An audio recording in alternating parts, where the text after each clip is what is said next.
if you are currently in the job market, maybe you've gone through a boot camp, you've built your portfolio, you believe that you are ready to start hitting the ground, submitting the job applications, but you want to know how to increase the job chances, you want to increase the interviews you get and even getting that job, I would say this video is for you.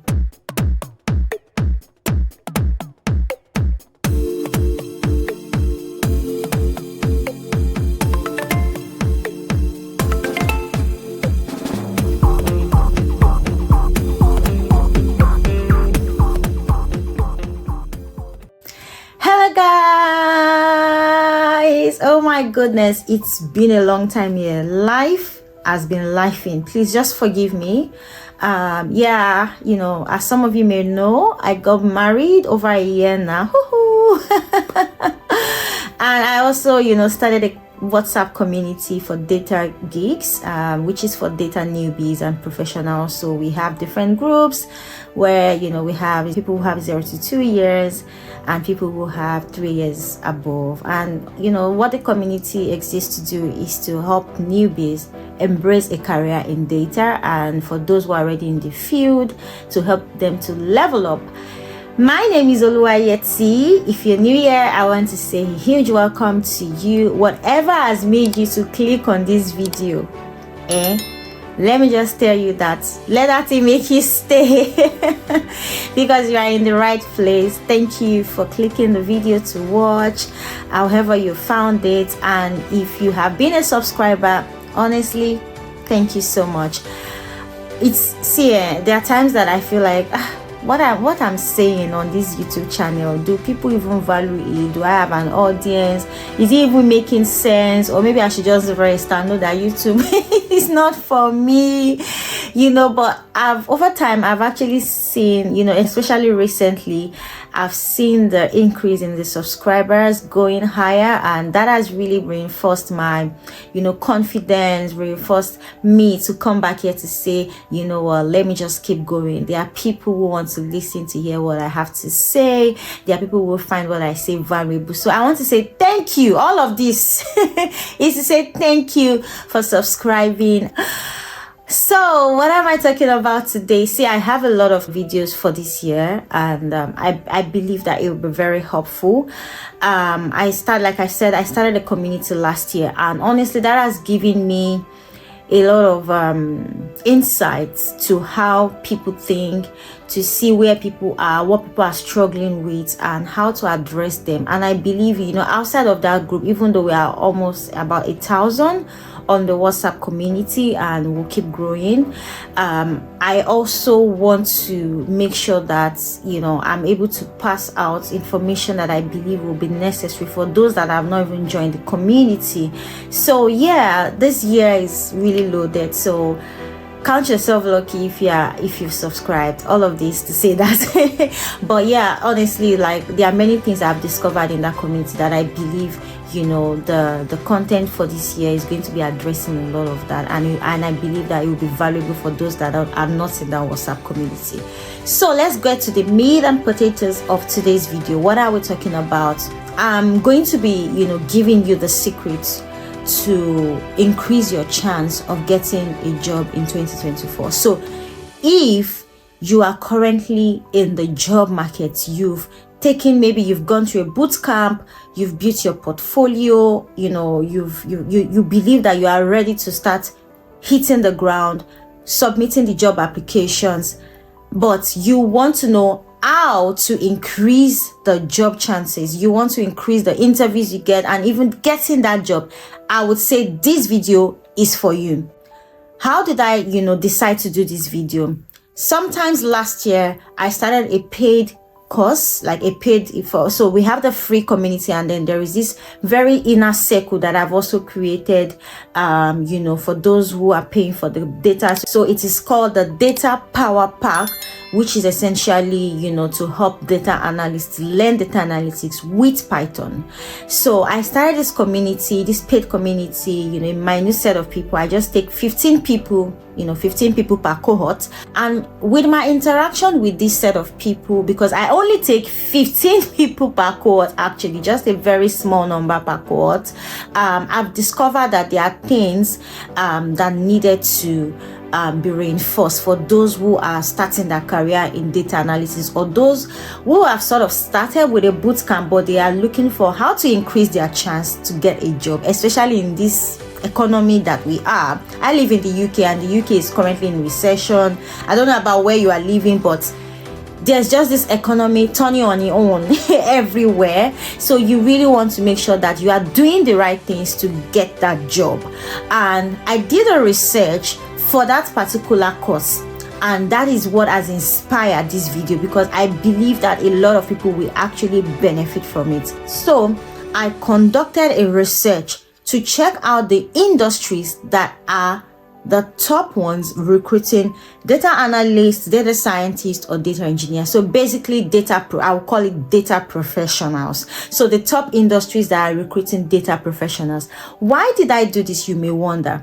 This is because when you are applying, or when you are building your portfolio to apply for a job, you want to make sure that your portfolio contains or encompasses projects that are related to this industry, such that, for instance, let's say you are applying to the finance industry.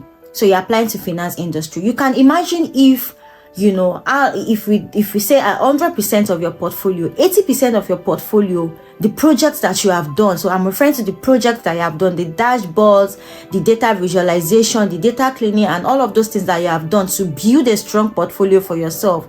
If 80% of those projects are actually related to the finance industry, it means that they will pay attention to you if you're applying to a finance. So because that's how it works. Where I've been on the side of recruiting, so when we are recruiting, we want to look for people who have worked in our field, or in a way they have done projects in our field, because the domain knowledge is also important. It's not just enough to be a data analyst, write the code, build fancy and beautiful dashboards. Employers look out for your domain acumen in a particular topic. In fact, I myself, I always say on this channel, I'll tell you the truth as it is, and I'm not shy to say I've made mistakes. I myself have been rejected for jobs due to lack of my business acumen. There was a particular job that I applied for as a lead data scientist, and the feedback they gave was quite funny. I don't know if they lied, but there were about 2 of them that gave me that same feedback.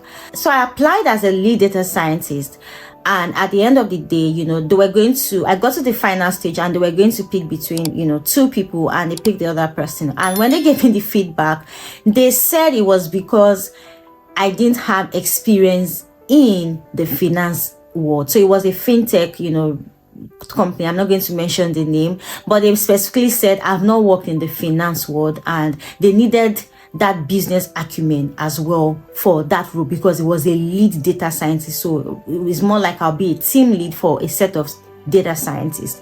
And there was another company like that that gave me that same feedback. It was also fintech.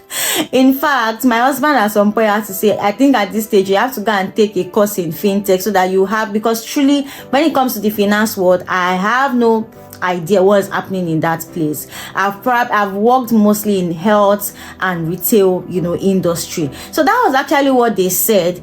So they said, it is easy for them to train these lead data scientists in terms of the skills. So they were telling me that the other person that they picked didn't have as much experience in terms of years of experience working with data and all of that like I have, but the person have had experience in the finance world, and because of that they were going to go with the person. And to be honest, it's reflected in my interview, because they gave me a project to take home and do and report and all of that, which I did well. But when it came to like the Q&A, asking me questions, there were things that I could not really answer because I didn't really know about that industry. So it was just I won't say it's a failure, but it was just a learning, point for me, basically.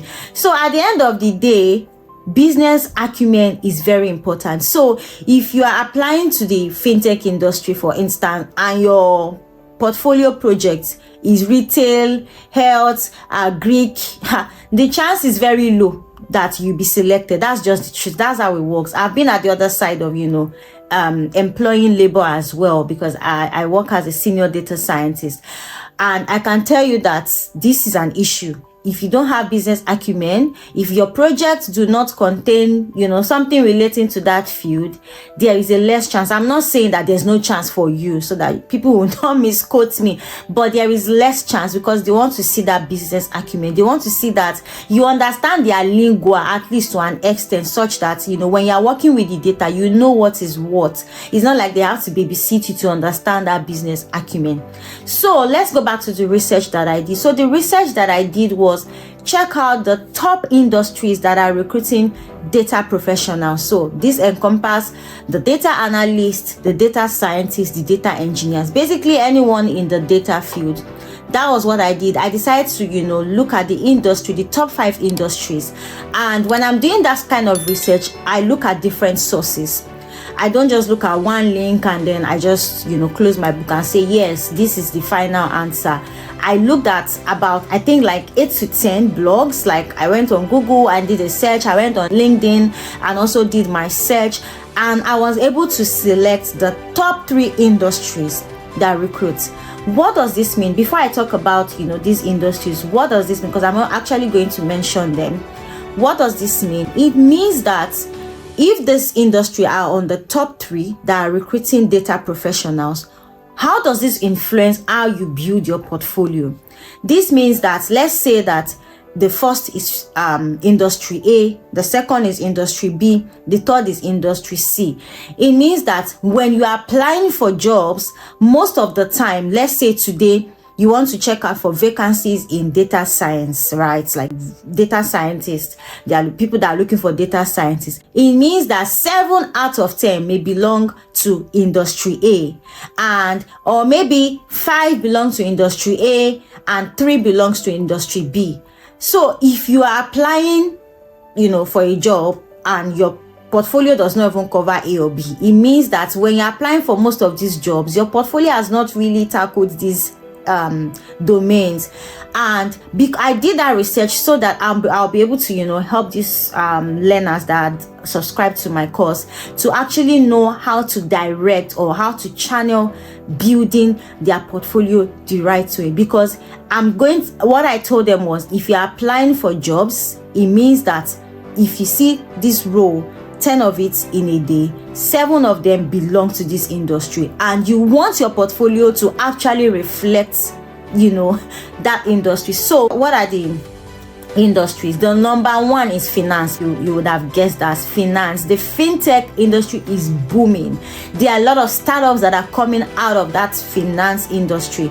There are now even online banks. It's gone are the days where you have to go physically to a bank and all of that. So the number 1 that I discovered is the finance industry.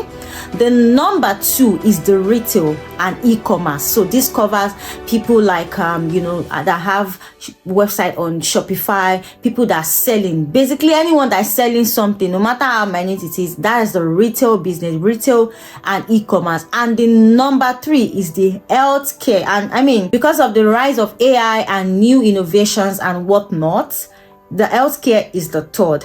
And I actually would challenge you to do this research for yourself, because this is year 2024. You may be watching this video in, let's say, 2025. So I challenge you to also do this research for yourself. But as at the time that I did this research, and even at the time of this video, the top 3 are finance, the second is retail and e-commerce, the number 3 is healthcare. So whenever you're watching this video, try to go online, just go to Google, top 5 industries recruiting data scientists, top 5, and look at different resources and check the top 3.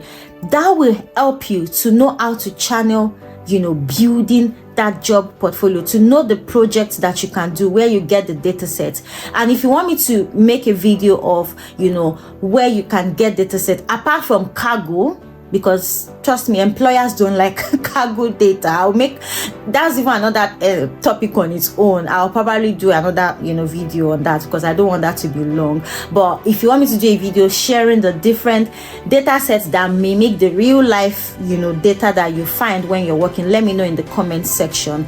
So like I said, this means when you are building your portfolio, try to find data that are in these business domains, in the finance or in the retail or in the health. So you may ask me, what if I don't like any of these three fields? But that's all right. There's nothing wrong with that. You can still build your portfolio to blend with what the field that you want, but you also want to be realistic with yourself. Like, what's the essence of doing this portfolio if it doesn't increase my chances of getting a job, right? So I hope this video has been really helpful for you. And trust me, for me, it has been helpful, because from those 2 interviews that they gave me breakfast, even me, I knew that they were right, because there were some questions they were asking me, I could not understand. I could not really express myself. I don't know this finance word. It is not... Don't stress me. It's not what I really like. So if you ask me, no, I'm not really interested in the finance world, but I've been in the retail and health, I've worked with retail and health care data sets more often. I've worked with finance as well, but not as much as, I've worked in the retail business. So that helped me to know that, okay, if I'm applying for a job, let me just go where I know. Or if I want to go where I don't know, it means that at least I should do some projects and familiarize myself with the data sets in this industry, such that when I'm now presenting my portfolio, they see some alignment. So yeah, that's just it. Do let me know if you have more questions via the comment section. If you have also made your research at any point, tell me what fields are you interested in, what industry are you interested in. I would love to hear back from you. And like I said, don't forget to subscribe. Don't forget to like this video, because I believe many people are making mistakes building their portfolio and getting frustrated with their job applications, and it's because they've been making this mistake. So I hope when you like this video, this helps get the word out to people like you that should listen to this video. Thank you for watching, and I'll see you in my next video.